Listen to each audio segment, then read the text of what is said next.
Selamat datang di video pembelajaran fisika, suhu, dan kalor. Pada pertemuan kali ini, kita akan mempelajari tentang kalor, khususnya terkait kapasitas termal, perubahan suhu, dan transformasi wujud zat. Setelah mengikuti pembelajaran kali ini, kalian diharapkan mampu menjelaskan pengaruh kalor terhadap perubahan suhu zat dengan akurat, membedakan kalor jenis dan kapasitas kalor, serta menganalisis karakteristik termal berbagai zat, mengidentifikasi berbagai macam perubahan wujud zat dengan benar, serta menjelaskan konsep kalor laten dan menghitung besarnya kalor yang dibutuhkan atau dilepaskan pada saat perubahan wujud. Sebelum kita masuk ke materi, coba kalian perhatikan beberapa peristiwa berikut. Pertama, peristiwa pada gambar A dan gambar B, yaitu terdapat dua wadah air dengan ukuran yang berbeda yang sedang dipanaskan hingga akhirnya mendidih. Menurut kalian, wadah manakah yang akan lebih cepat mendidih airnya? Tentunya wadah pada gambar A yang lebih kecil, karena wadah pada gambar B memiliki jumlah air yang lebih banyak hingga butuh kalor yang lebih besar untuk mendidih airnya. Kemudian peristiwa kedua. Jika kalian memanaskan minyak dan air dalam jumlah yang sama, menurut kalian manakah yang akan lebih cepat panas? Ternyata, minyak lebih cepat panas daripada air. Mengapa bisa begitu? Kemudian kita ke peristiwa ketiga. Peristiwa yang pastinya sering kalian lihat dalam aktivitas sehari-hari, yaitu proses perubahan wujud benda, dari awal wujudnya dalam bentuk es, hingga mengalami proses yang disebut mencair sampai menjadi dalam bentuk wujud air. Nah, pada pertemuan kali ini, kita akan membahas materi suhu dan kalor yang berkaitan dengan peristiwa-peristiwa yang telah kita lihat tadi. Sebelumnya, kita akan menyinggung kembali materi pembelajaran kita pada pertemuan terakhir, yaitu mengenai kalor, di mana kalor adalah energi yang berpindah karena adanya perbedaan suhu. Kalor selalu berpindah dari benda yang memiliki suhu tinggi ke benda yang memiliki suhu yang lebih rendah. Kalor dipengaruhi oleh tiga hal, yaitu massa benda, jenis benda, dan perubahan suhu. Sehingga persamaan kalor adalah Q kapital sama dengan M dikali C dikali delta T, di mana Q kapital merupakan banyaknya kalor yang diterima atau dilepas, satuannya joule atau kalori, M merupakan massa benda, satuannya kilogram atau gram, C merupakan kalor jenis benda, satuannya joule per kilogram derajat Celcius atau kalori per gram derajat Celcius, dan delta T, yang merupakan perubahan suhu, atau selisih antara suhu akhir dan suhu awal, satuannya yaitu Kelvin atau derajat Celcius. Nah, jika kita sudah mengetahui apa itu massa dan apa itu perubahan suhu, lalu sebenarnya apa yang dimaksud dengan kalor jenis? Kalor jenis adalah banyaknya kalor atau energi panas yang dibutuhkan oleh 1 kg zat untuk menaikkan suhunya sebesar 1 derajat Celcius atau 1 Kelvin. Agar lebih mudah dipahami, mari kita ingat kembali contoh memanaskan minyak dan air pada peristiwa di awal tadi. Mengapa minyak lebih cepat panas sedangkan air lebih lambat? Jawabannya karena kalor jenis air lebih besar daripada minyak. Artinya air membutuhkan tabungan kalor yang lebih banyak hanya untuk menaikkan suhunya sedikit saja. Contoh lain yaitu, misalkan saat kita memanaskan besi dan kayu, besi akan jauh lebih cepat panas. Ini berarti besi memiliki kalor jenis yang lebih kecil, sedangkan kayu memiliki kalor jenis yang lebih besar. Intinya, kalor jenis adalah sifat alami atau identitas suatu zat yang tidak dipengaruhi oleh jumlah massanya. Mau 1 gelas minyak atau 1 ember minyak yang dipanaskan, kalor jenisnya akan tetap sama. Secara matematis, persamaan untuk mencari kalor jenis adalah C sama dengan Q kapital dibagi M dikali delta T. Nah, jika sebelumnya kita membahas perbedaan jenis zat, sekarang bagaimana jika jumlah massanya yang berbeda? Kalian dapat mengingat kembali contoh memanaskan air di wadah kecil dan wadah besar. Meskipun sama-sama air, wadah yang lebih besar butuh kalor yang jauh lebih banyak untuk mendidih, bukan? Fenomena inilah yang kita sebut sebagai kapasitas kalor. Kapasitas kalor adalah banyaknya kalor atau energi panas yang dibutuhkan oleh suatu benda untuk menaikkan suhunya sebesar 1 derajat Celcius atau 1 Kelvin. Nilai ini bergantung pada massa dan jenis zat benda tersebut.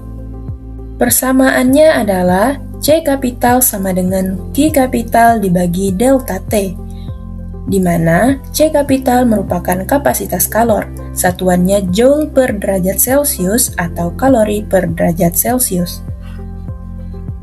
Berbeda dengan kalor jenis yang merupakan sifat murni zat, nilai kapasitas kalor sangat bergantung pada seberapa banyak massa benda tersebut. Sehingga, kapasitas kalor dan kalor jenis memiliki keterkaitan atau saling berhubungan. Jika kalor jenis tadi adalah sifat unik dari zat itu sendiri, maka kapasitas kalor adalah perpaduan antara massa benda dengan kalor jenisnya secara matematis seperti persamaan berikut, yaitu C kapital sama dengan M dikali C kecil, atau C kecil sama dengan Q kapital dibagi M. Kemudian kita akan lanjut ke perubahan wujud zat. Perubahan wujud zat terbagi menjadi dua, yaitu melepaskan kalor dan menerima kalor.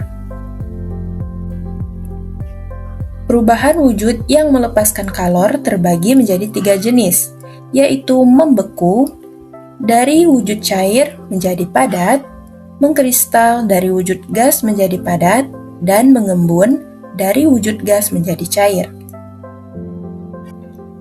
Sementara, perubahan wujud yang memerlukan kalor juga terbagi menjadi 3, yaitu mencair, dari padat menjadi cair, menguap dari cair menjadi gas, dan menyublim dari gas menjadi padat. Pada perubahan wujud ini, ada satu fenomena penting yang disebut dengan kalor laten.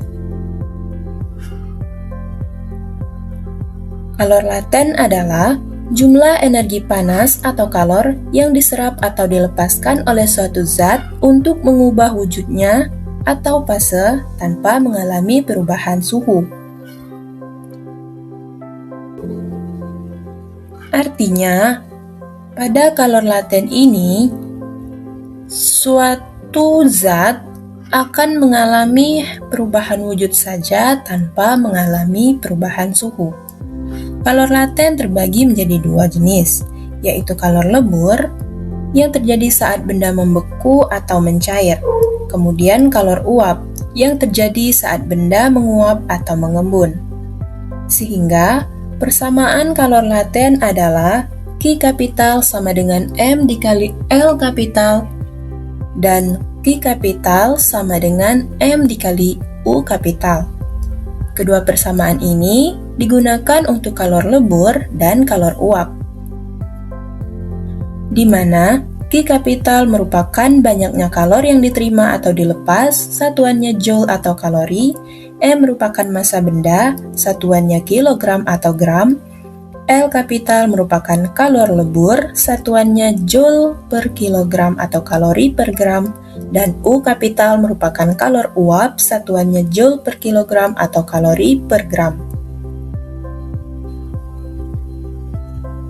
Untuk lebih memahami kalor laten, mari kita perhatikan grafik perubahan wujud berikut.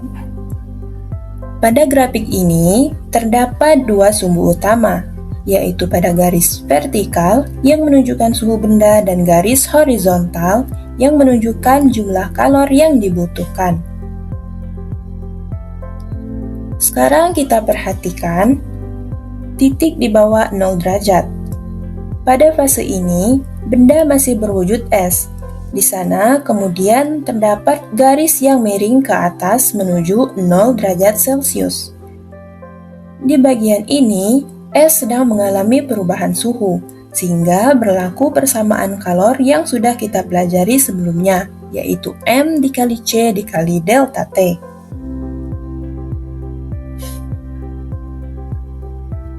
Setelah es mengalami perubahan suhu, kita lihat garis mendatar tepat di angka 0 derajat Celcius.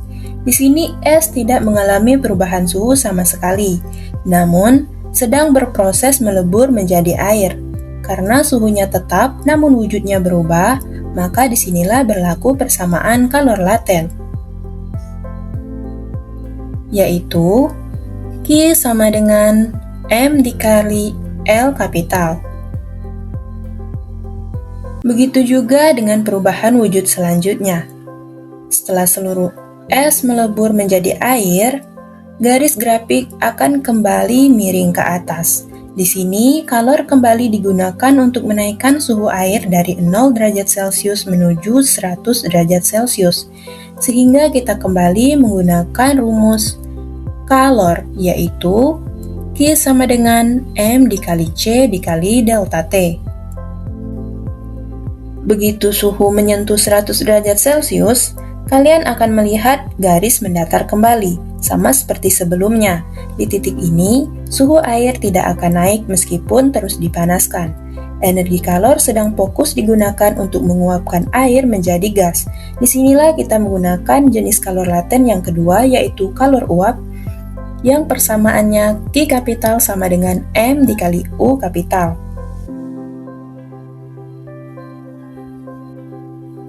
Dari grafik ini, kalian dapat mudah mengingatnya. Garis miring berarti suhunya naik, sementara garis mendatar berarti wujudnya yang berubah. Nah, dari pembahasan pembelajaran kita pada pertemuan kali ini, kita dapat menyimpulkan bahwa kalor adalah energi yang berpindah dari benda yang bersuhu tinggi ke benda yang bersuhu lebih rendah. Kalor bergantung pada tiga besaran, yaitu massa, kalor jenis, dan perubahan suhu.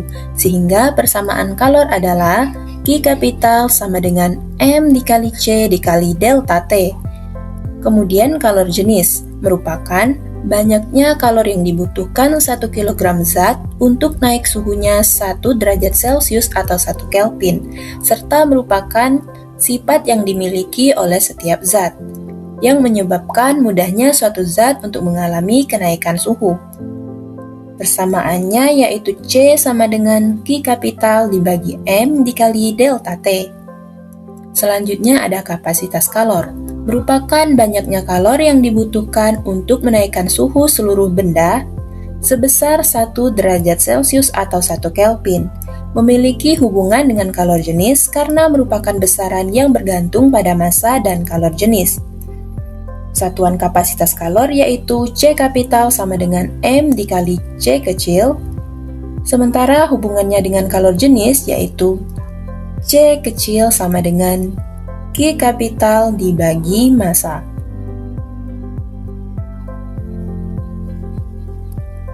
Sementara perubahan wujud benda terjadi pada dua peristiwa keadaan benda atau zat, yaitu melepas kalor dan menerima kalor. Melepaskan kalor terdiri dari 3 proses perubahan wujud, yaitu membeku, mengembun, dan mengkristal. Sementara menerima kalor juga terbagi menjadi 3 proses perubahan wujud, yaitu mencair, menguap, dan menyublim. Terakhir ada kalor laten. Kalor laten merupakan jumlah energi panas atau kalor yang diserap atau dilepaskan oleh suatu zat untuk mengubah wujudnya tanpa mengalami perubahan suhu. Kalor laten terbagi menjadi kalor lebur dan kalor uap. Bersamaannya, Q kapital sama dengan M dikali L kapital untuk kalor lebur, sementara Q kapital sama dengan M dikali U kapital untuk kalor uap. Mungkin itu saja pembahasan pembelajaran kita pada pertemuan kali ini. Sampai jumpa di pertemuan berikutnya.